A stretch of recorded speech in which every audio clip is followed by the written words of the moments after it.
Assalamu alaikum my YouTube members. Hope you all are fine. Welcome back to my channel again. So today's lesson is about the ways how to learn English. So let's start. So our question arises that how to learn English. So we are going to talk about learning English by the very simple way, the theoretical side, which regards with reading, writing and paper usage, and the practical side by which we speak or present something, such as skills, training and how to do them, and the differences between them and how to use each side correctly. So today I tell you all these things. So there is two type of learning, that is theoretical learning and practical learning. So theoretical learning teaches us reasoning techniques and theory of knowledge.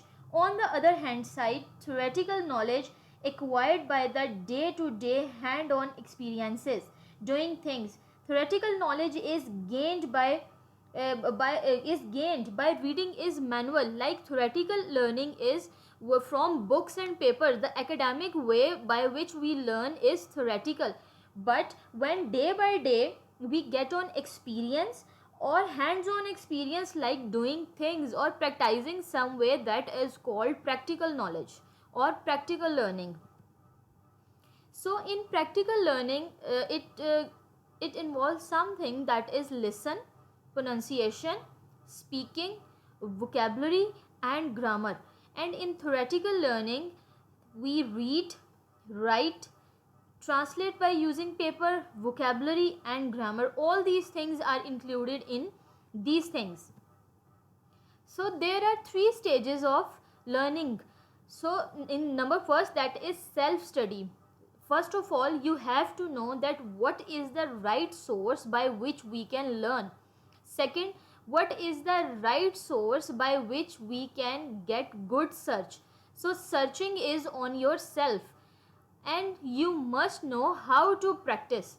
Then second stage is of training, that you have to cooperate with others. You make a collective practice in which you can do group discussions, you can do group conversations, have more tests to get a good experience. Be practical in this stage. And number third is the stage of expert, that is teaching. In teaching, you have enough information to teach someone next to you. You have enough confidence to explain your ideas. You have variety of methods, because every student not learn by the same method. You have to apply different methods and different techniques on different type of students. So question is, what is the right source of English? So we can say that the right source of English is everything comes from the native speaker. So input to the processable language, the learners are exposed to while listening English and reading. The output on the other hand is the language they produced either by speaking or writing. So in input, what you have to put is listen native people, learn or read English books, research different English articles, English journals, by which you get ideas, by which you can gain some knowledge. And the output is that practice on that language, prepare presentations, write in English. For example, if you research on a topic, for example environment, then try to write some sentences in English on that topic and present that, and by practicing day by day you became able to master it. So input is actually the source by which you can get information in your mind, and output is the practice of the later thing. So language skills can be classified into two types. Number first, that is receptive, and number two, that is productive. So let's talk about receptive first. So receptive skills made us ready to receive new ideas and concepts. They are important because they surround the world and can be used for different purpose or an entertainment. While productive skills,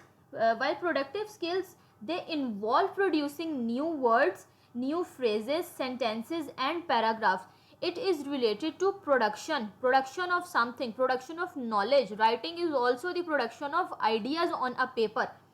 So listening and reading are your receptive skills, which belongs to just you. But productive skills, in speaking, you speak your ideas, and in writing you put up your ideas, or you write your ideas on a paper. So the best way to improve receptive skills is from exposure, whether from an enjoyable authentic text or a quality English textbook.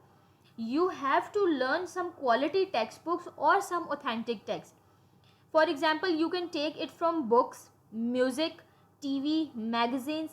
They are the great ways to build vocabulary while incidentally promoting learning autonomy.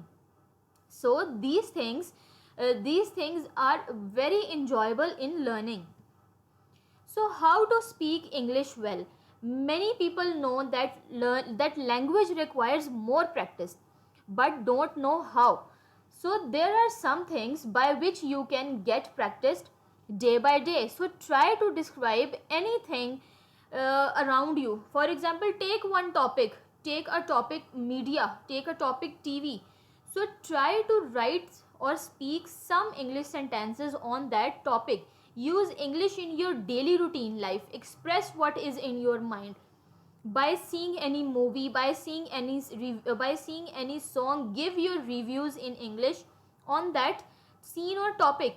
So interest in the practical side more than theoretical side. It is important to learn, first of all, the grammar of English, the vocabulary of English, the genres of English. But on the other hand side, you also have to practice it. Only learning theoretical is not enough. By day you have to practice to master upon it.